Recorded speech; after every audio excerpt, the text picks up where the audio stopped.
మద్యం అక్రమాలపై ఏపీ అసెంబ్లీలో ఆసక్తికర వ్యాఖ్యలు చేశారు ఉప ముఖ్యమంత్రి పవన్ కళ్యాణ్. శ్వేతపత్రంలో చెప్పిన దానికంటే ఎక్కువ అక్రమాలు జరిగాయన్నారు ఆయన. ఏపీ ఖజానాకు 18,000 కోట్ల రూపాయల మేర నష్టం జరిగిందన్నారు పవన్. ఆ 18,000 కోట్లు వచ్చి ఉంటే పోలవరం ప్రాజెక్టు పూర్తయ్యేదన్నారు పవన్. కేంద్రం 15,000 కోట్లు ఇస్తే సంబరపడుతున్నామని, అదే మద్యం రూపంలో ఆ 18,000 కోట్లు ఖజానాకు వచ్చుంటే పరిస్థితి వేరేగా ఉండేదన్నారు పవన్. 20,000 లంచం తీసుకున్న ఉద్యోగులను శిక్షిస్తున్నామని, ఇంత భారీ స్థాయిలో దోపిడీకి పాల్పడిన వారిని వదిలేస్తే ఎలా అన్నారు పవన్.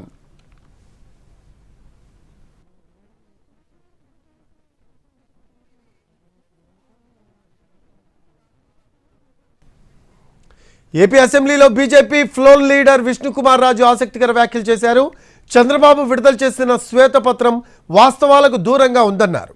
ఏపీలో 30,000 కోట్ల రూపాయల కుంభకోణం జరిగితే శ్వేతపత్రంలో మాత్రం 99,000 కోట్ల నగదు అమ్మకాలు జరగగా 3% అక్రమాలు జరిగినట్లు ఉంది.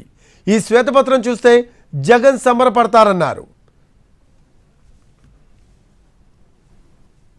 సుమారు 30,000 కోట్ల రూపాయలు దోపిడీ జరిగిందని చెప్పి మేము లెటర్ రాయటం జరిగింది అధ్యక్ష.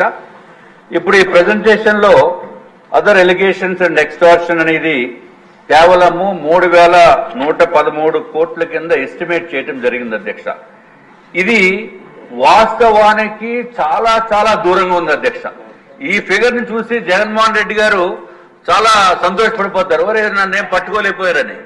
ఇది నిజం అధ్యక్ష. ఎందుకంటే నేను లిక్కర్ మీద ఇంట్రెస్ట్ ఉంది కాబట్టి అసలు ఎన్ని వేల కోట్ల రూపాయలు దోపిడీ అయిపోయింది అనేది మీరు ఒక్కసారి అర్థం చేసుకోవాల్సిన అవసరం ఉంది అధ్యక్ష. అధ్యక్ష, with due respect and with my apologies, I sincerely differ from the figure of 3,113 crores extortion అనేది చాలా చాలా లోవర్ సైడ్ ఉంది అధ్యక్ష. కనీసం మా లెక్కల ప్రకారము 30,000 కోట్లు అనేది తప్పనిసరిగా దీనిపైన సిబిసిఐడియా లేకపోతే సిబిఐయా లేకపోతే మన స్టేట్ గవర్నమెంట్ ఆధీనంలో ఉన్నదాన్న చాలా సిన్సియర్ గా దీనిపైన చేయవలసిన అవసరం ఉంది అధ్యక్ష. తప్పనిసరిగా దీనిపైన సిబిసిఐడియా లేకపోతే సిబిఐయా 3,000 కోట్లుగా చాలా లోతైన దోపిడీ జరిగింది. దీంట్లో లాస్ ఆఫ్ కన్సిడరబుల్ రెవెన్యూ దాదాపు 18,860 కోట్ల 51 లక్షలు అనేది ప్రాథమికంగా తేలింది. దీంట్లో అంటే ప్రజలకు కావాల్సిన డబ్బు, ప్రజలకి రావాల్సిన డబ్బు ఇవన్నీ కూడా ఎక్కడికి వెళ్ళిపోయినాయి. నిన్న ప్రధానమంత్రి గారు మనకి కేంద్రం బడ్జెట్ లో మనకి 15,000 కోట్లు ఇవ్వగానే ఇందాక గౌరవ ముఖ్యమంత్రి గారు చెప్పినట్టుగా మనం అందరం చాలా ఆనందపడ్డాం. అంటే దీంట్లోనే నిజంగా ఈ 15,000 చిల్లర కోట్లు మనకు వచ్చిందంటే అసలు క్యాపిటల్కి ఇబ్బంది కూడా ఉండేది కాదు. పోలవరం చాలా వరకు అయిపోయింది. ఇవన్నీ పక్కన పెడితే అధ్యక్ష, నిన్న రివ్యూ చేస్తా ఉంటే ఒక 20,000 తీసుకున్నాడు ఒక అధికారి, మన ఏసీబీ వాళ్ళు తీసుకున్నారు. ఇంటర్ డిపార్ట్మెంటల్ ఎంక్వైరీ చేస్తాం అని చెప్పేది ఒక రివ్యూ ఏదో కేసు గురించి చదువుతా ఉంటే తనకి కాంపెన్సేషన్ రావాలి, తనకి కోర్టుకి వెళ్ళారు. అది మాట్లాడుతున్నా ఒకటే అనిపించింది, ఒక చిన్నపాటి ఉద్యోగి తప్పు చేస్తే 20,000 రూపాయలు లంచం తీసుకున్నాడని చెప్పి లంచం తీసుకున్నందుకు ఏసీబీ ఎంక్వైరీ ఉంది, లేదంటే డిపార్ట్మెంటల్ ఎంక్వైరీ ఉంది.